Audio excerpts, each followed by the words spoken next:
தாவேக்காவை அதிமுக தான் கூவி கூவி கூப்பிட்டு இருக்காங்க. அவங்க வரமாட்டாங்க. மீறி வர்றதுங்கிறது தற்கொலைக்கு சமானம்.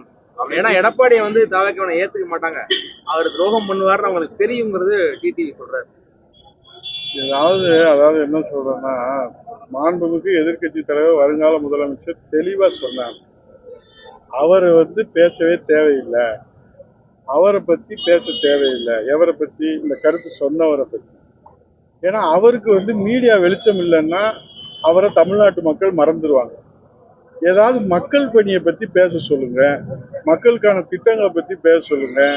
டெல்டா மாவட்டத்தில் இன்னைக்கு பார்த்தீங்கன்னா ஈரப்பதத்தை வச்சு பெரிய விவாதம் நடந்து மக்களுடைய வாழ்வாதாரம் கேள்விக்குறியாயிருக்கு. விவசாயியுடைய வாழ்வாதாரம். அவர் டெல்டா மாவட்டத்துடைய மண்ணின் மைந்தனா இருக்கிறவரு. 22% வந்து இன்னைக்கு விவசாயிகள் வச்சுட்டு ரோட்ல கொட்டி கிடக்கு.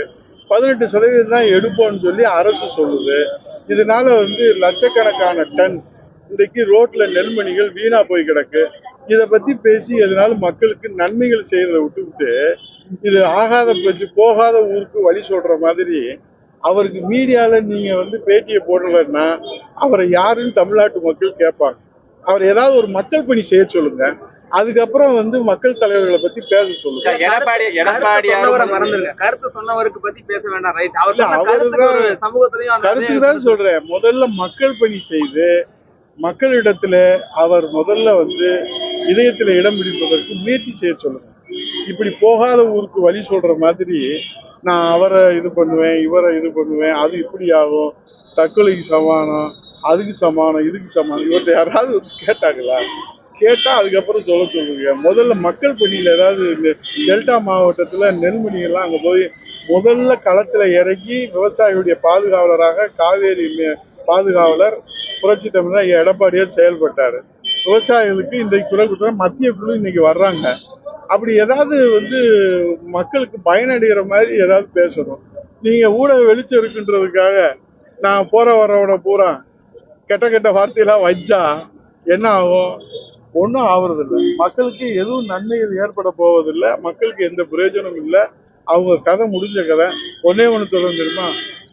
இந்த எக்ஸ்பைரி டேட் தெரியுமா? எக்ஸ்பைரி டேட் இந்த மெடிசன் இருக்கு பாருங்க. எக்ஸ்பைரி டேட்டுக்கு முன்னாடி அந்த மெடிசன் சாப்பிட்டா நமக்கு குணமாகும். எக்ஸ்பைரி டேட்டுக்கு அப்புறம் அந்த மருந்து சாப்பிட்டோம்னா அது விஷமாகும். அது மருந்தா விஷமான்றது பார்த்துக்கோங்க. எக்ஸ்பைரி டேட் பாலிட்டிஷியனை பத்தி விவாதிக்க அவசியம் இல்லை. சரி சார், டிடிவி தினகரன் வந்து ஒரு எக்ஸ்பீரியன், அரசியல் எக்ஸ்பீரியன் ஆளு, காலாவதியான ஆளு, அவரை பத்தி பேசக்கூடாதுன்னு எடப்பாடியார் சொல்லியிருக்காங்க. அப்படி ஒரு கொஸ்டின். டிடிவி தினகரன் குறித்து எடப்பாடி எதுவும் பேசக்கூடாதுன்னு சொல்லியிருக்காரு. டிடிவி தினகரன் வந்து ஒரு மீடியா வெளிச்சத்துக்காண்டி தான் பேசுறாரு. டிடிவி தினகரன் வந்து ஒரு எக்ஸ்பைரி டேட், அவரை பத்தி நீங்க பேசாதீங்க அப்படிங்கிறது சொல்லியிருக்காரு. உங்களோட கருத்து? 26 சட்டமன்ற பொதுத் தேர்தல் மே மாதத்துல யாரெல்லாம் எக்ஸ்பைரி ஆனவங்கன்னு உங்களுக்கு தெரிய வரும்.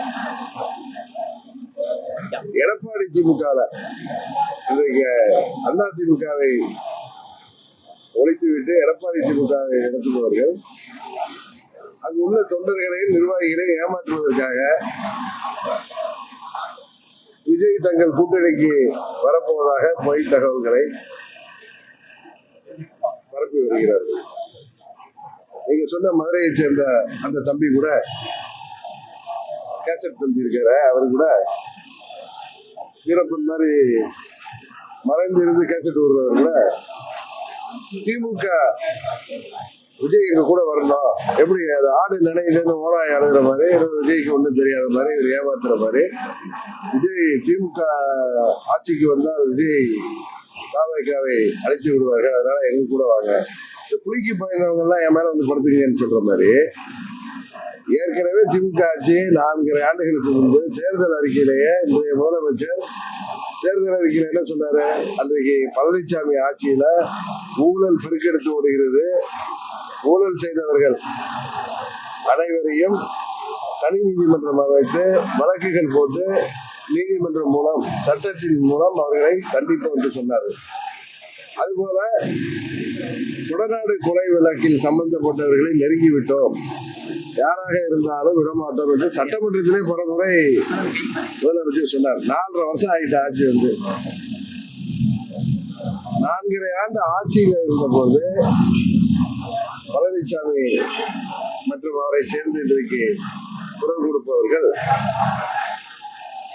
மக்கள் வரிப்பணத்தை சுவைத்தவர்கள் சுவை கண்ட பூனை எப்படியாவது திருப்பியும் அந்த பாலை சுவைக்கணும்னு என்னென்ன பயிரிட முயற்சி செய்ய அதனால இன்றைக்கு அவர்கள் எப்படியாவது விஜயை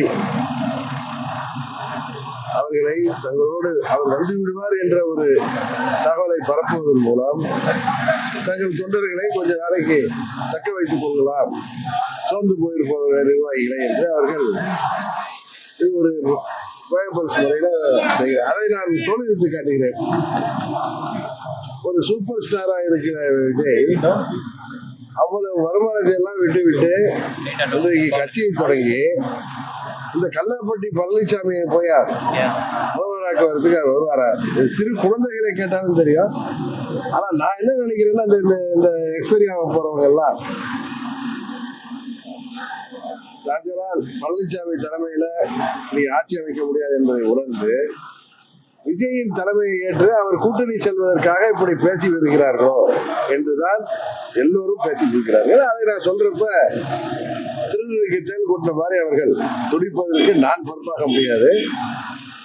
அவர்கள் உறுதியாக இந்த தேர்தலில் துரோகத்துக்கு உறுதுணையாக இருப்பவர்கள் வீழ்த்தப்படுவது உறுதி என்பதை மாத்திரம் நான் சொல்லிட்டேன். அதிமுகவோட தவிக கூட்டணி உறுதியாக, அதிமுகவோட தவிக கூட்டணிங்கிறது உறுதியா இருக்குமா?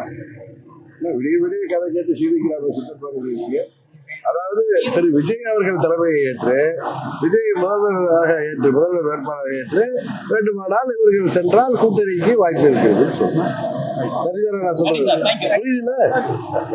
செய்திகளை உடனுக்குடன் தெரிந்து கொள்ள கீழ்கண்ட கேபிள் மற்றும் டிடிஹெச் நெட்வொர்க்குகளில் எம்நாடு செய்தி தொலைக்காட்சியை காணுங்கள். பாதகம் செய்பவரை கண்டால் நாம் பயம் கொள்ளலாகாது பாப்பா. மோதி மிதித்து விடு பாப்பா, அவர் முகத்தில் உமிழ்ந்து விடு பாப்பா. அண்மை செய்திகளை உடனுக்குடன் தெரிந்து கொள்ள இணைந்திருங்கள் எம்நாடு தொலைக்காட்சியுடன்.